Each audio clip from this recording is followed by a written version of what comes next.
Hey there, today we're going to look at how to resize an image in Canva without cropping. So let's get started. First, open your design in Canva and add the image you want to resize. Over here, if you drag the image to fit the canvas, you'll notice that parts of the image may get cut off, or white space may remain. That's what we want to fix. After that, select the image and go up to Position at the top. Then, under the Arrange section, scroll down to see the image's exact dimensions or ratio. Note these numbers, they'll help you resize accurately. Next, go to the top of the page and click Resize and then Magic Switch.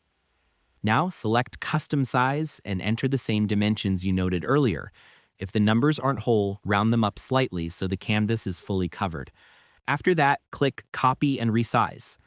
This will open your design in a new canvas with the correct dimensions. Now drag your image to the corner of the new canvas and it will fit perfectly without cropping. If you don't have Canva Pro, just go back to the home page, click Create a Design, select Custom Size, and enter those same dimensions manually. And that wraps it up. Appreciate you watching. See you in the next.